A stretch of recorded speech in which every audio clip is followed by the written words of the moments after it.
Welcome back. More Therapist Answers Therapy Questions. Difference today. Two main differences. One, recording at night.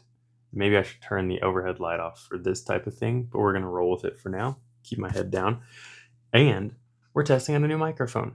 I'm very, very happy to be giving this a try. And in the tests, it was better than what I normally use. So we'll see exactly how it comes through. But regardless, let's get into it. As always, we're going to answer a couple therapy questions. I am Ryan Miller. I am a marriage and family therapist in Kansas City. And my main focus today is just answering therapy related questions. Geez, my computer's dying. Obviously, I'm not as prepared as I need to be today. And as always, feel free to throw your questions my way in the comments, and I'm happy to hopefully answer them. So we'll answer a couple, see how many we get through in a reasonable amount of time. So very first question, all of these are going to be coming from Quora, and we're on the mental health page there. There's lots of different mental health related pages. Often we pull from Therapist Exposed. Today, mental health. Focus here, it's an adult page for mental health issues and solutions. The first question, how should I interpret this? My ex-fiancé abruptly ended things just weeks ago after 3 years together, and I found out he's already trying to date again. How could he move on so quickly when I'd still be willing to work things out? One of the things that I talk about often when people are going through breakup grief, and when people are confused at how a partner can move on so fast, there's one demographic of that often happens. This is not the case for everyone, but something I see often is the partner who moved on quicker is often the one who initiated the breakup. They decided, you know what, I'm actually done and I want to move on. Or they have been, what's the word? Somewhat checked out, or they're keeping their partner around for a while, or the partner that I'm working with who's higher grief has been talking about how they just feel, they never take me on dates. I feel kind of used. I don't feel respected. They don't really contribute. The thing that these two people have in common in both examples is they're often starting to check out of the relationship before it actually ends. So mentally, the relationship is somewhat over for them.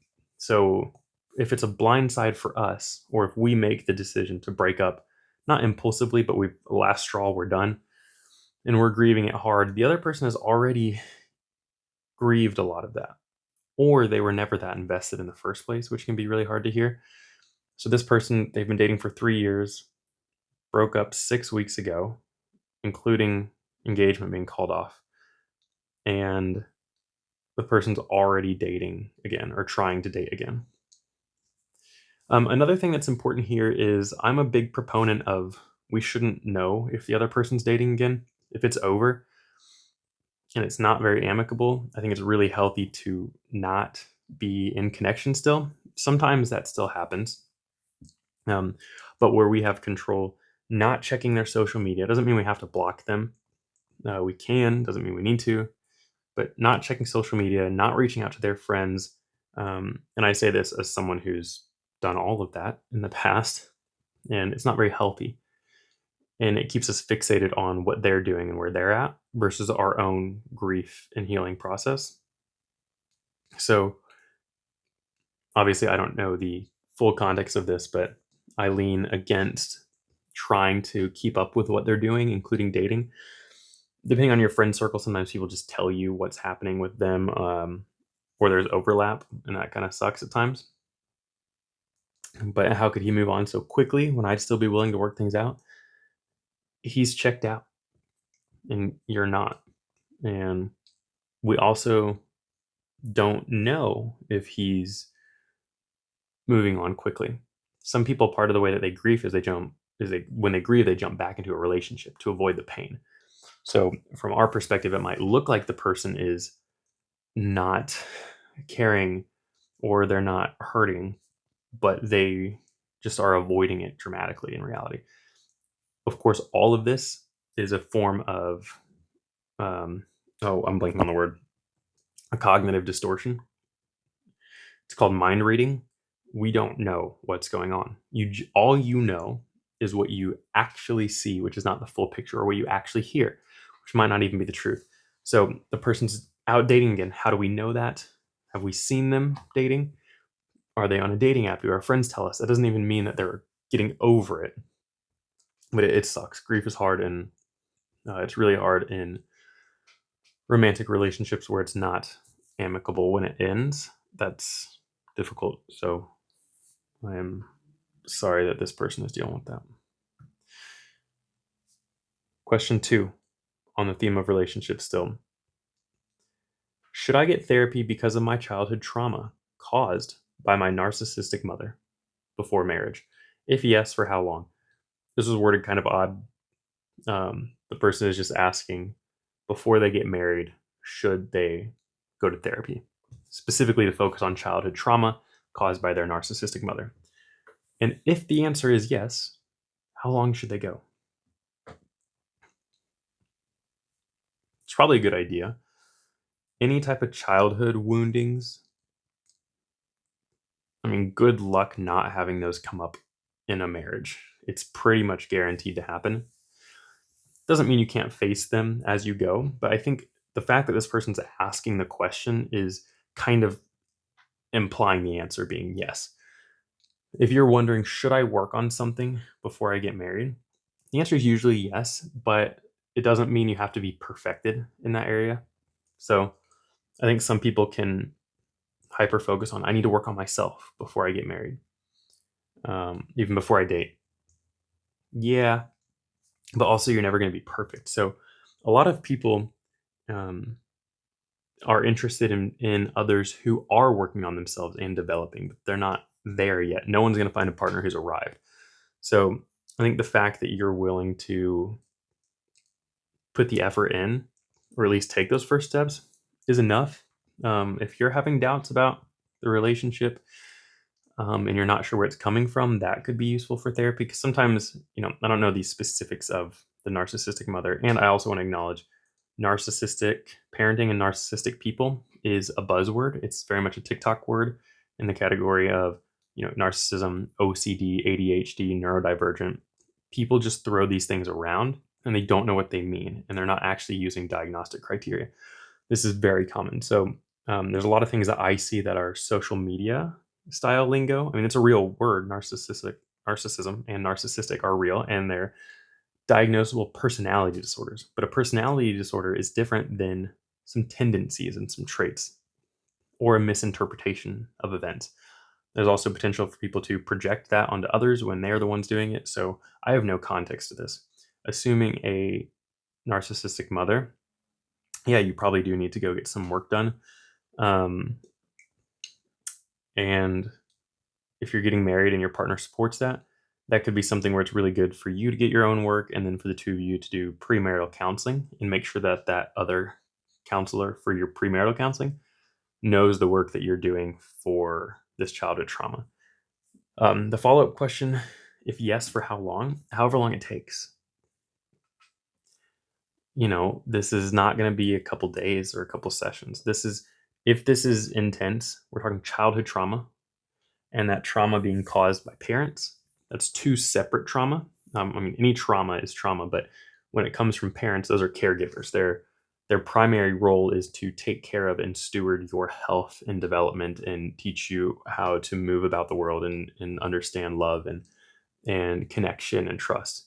So when the trauma comes from that person, it creates a second trauma immediately. In the fact, the person who's supposed to teach you that is the person who is hurting you in those regards.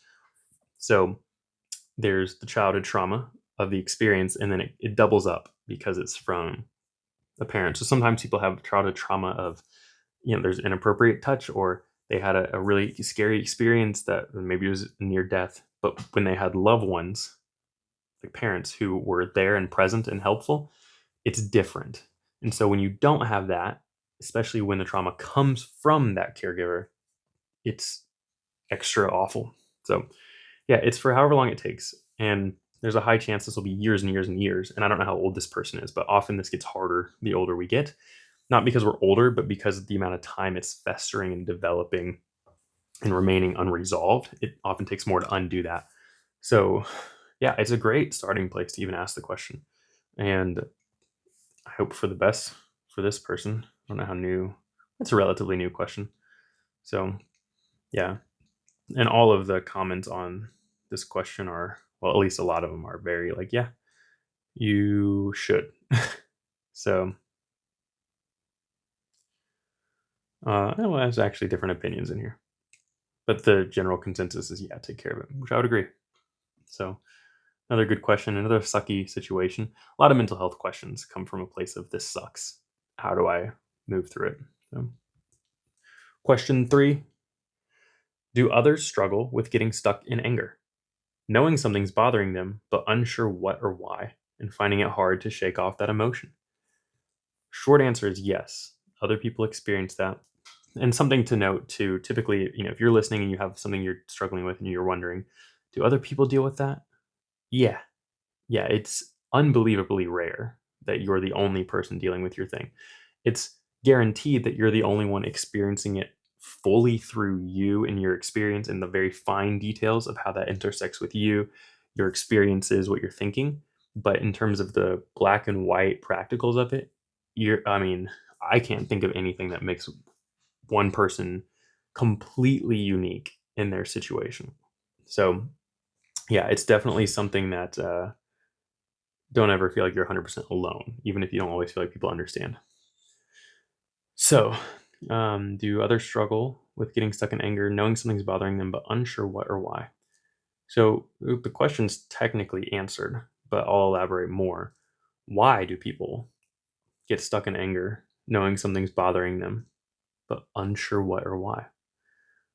Or finding it hard to shake off the emotion? So, anger is almost always a secondary emotion. It's very rare, and I think sometimes you could even make an argument, it never happens, that it's the actual emotion. We're feeling something else, and we allow anger to be what's expressed for that. I'll use myself as an example. Um, I have a very strong justice and respect value. So, justice is important to me, that things happen in a just way, which is not the same as fairness. And respect is important. So, if people are disrespectful, that's more likely for me to get upset or bothered. And if something happens that is unjust, it can boil me. The reason, the deeper reason, is one, those are values. And so the value is being violated in my perception and in my experience. But two, there's a deeper emotion happening. And I'll allow potentially anger to be felt instead. And so, one thing to note for me is that what's actually usually happening is I feel hurt or sad. When the injustice or the lack of respect happens to me, I feel hurt. I'm insulted, but it's a hurt violation. That's kind of what's happening at the core of it. When it's happening to other people, it feels sad. I'm bummed out because they shouldn't have to deal with that. And it turns quickly into anger, and then you can justify, well, I'm angry at this. You're not. It's deeper. And look, maybe there are moments where you can argue it is anger, but it's always more worth it just to pause and say, is there something else going on? So this person, it is very likely that there's something else happening. It might be that their life is really full and one tiny thing happens and it flips them over the edge. There could be a really real mental health diagnosis in here where it's hard to control emotions or there's flare ups. Those are real things too. But this is why pressing into the deeper layers of this is really important in a therapeutic situation because you can start to get a better understanding of where is this really coming from. And then we can start to rule out mental health issues. Is this habit issues, diagnostic issues? That's where we start to get into, is this something that is going to be better treated with medication and therapy combo versus just therapy? So that's a great one to go into therapy for and try to go to an emotion specialist. So emotionally focused therapy could be really useful. Um, a more modern cognitive behavioral therapy. That's an approach that now integrates more emotion. So if you get more of a classical uh, therapist, they might not. But if you get more of a modernized therapist, they're going to add cognitions and emotions together. So that could be really useful. Um, yeah, and there's not a lot of answers to this one, but they're validating, so that's good. Yeah, we'll go on to another one. Question 4. What are the common stigmas surrounding mental health? Okay. The common stigmas around mental health. So, mental health is in a weird place where a lot of people would be completely embarrassed and ashamed to even acknowledge that they go. They'll never talk about it. But it's also at a place where a lot of the population not only loves it, but they tell all their friends, and it's almost cool to have it. And it's borderline for some people, borderline dysfunctional, where they are. It's yeah, I go to my therapist and I talk to my therapist about it, and they use it as this really cool thing. That's not to say you can't be happy and think your therapist is cool, but some people use it just because it's cool. The same way some people like to say, "Well, my family's lawyer, I have a lawyer," and it's just kind of a whatever kind of word. Um, and I want to say that very carefully because I don't want to discourage people getting therapy. But it's very two-sided and the whole spectrum in between.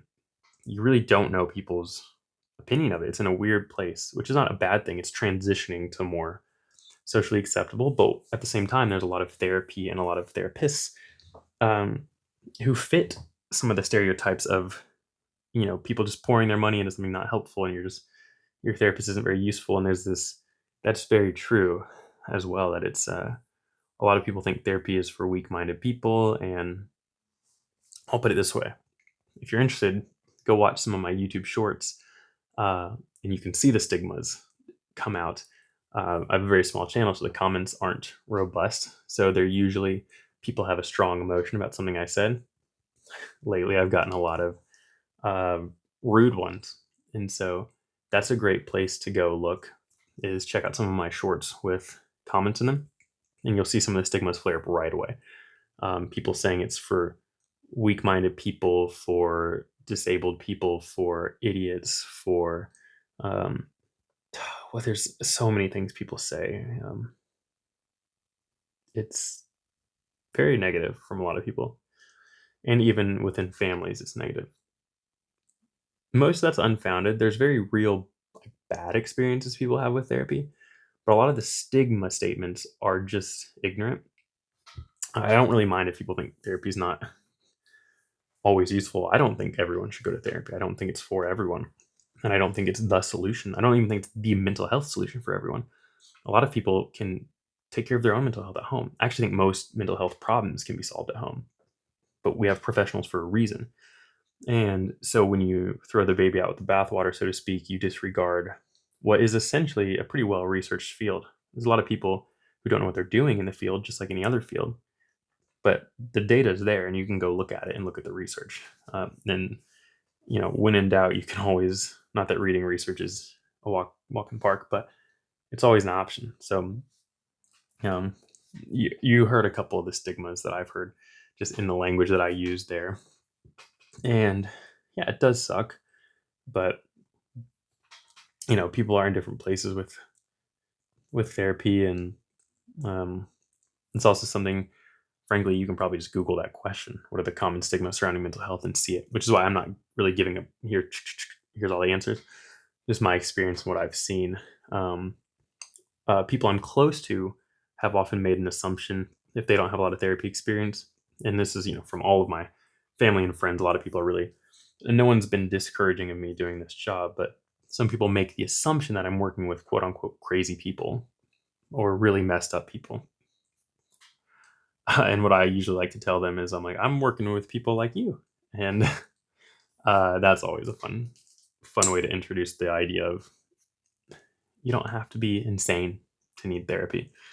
And you can also go and after one session be like, it's not for me. Uh, that's yeah, you're in control of that. You don't have to just keep going. But I really like that answer though when people ask me about the type of crazy people I work with, and I just tell them I just work with people like you and among other people, of course.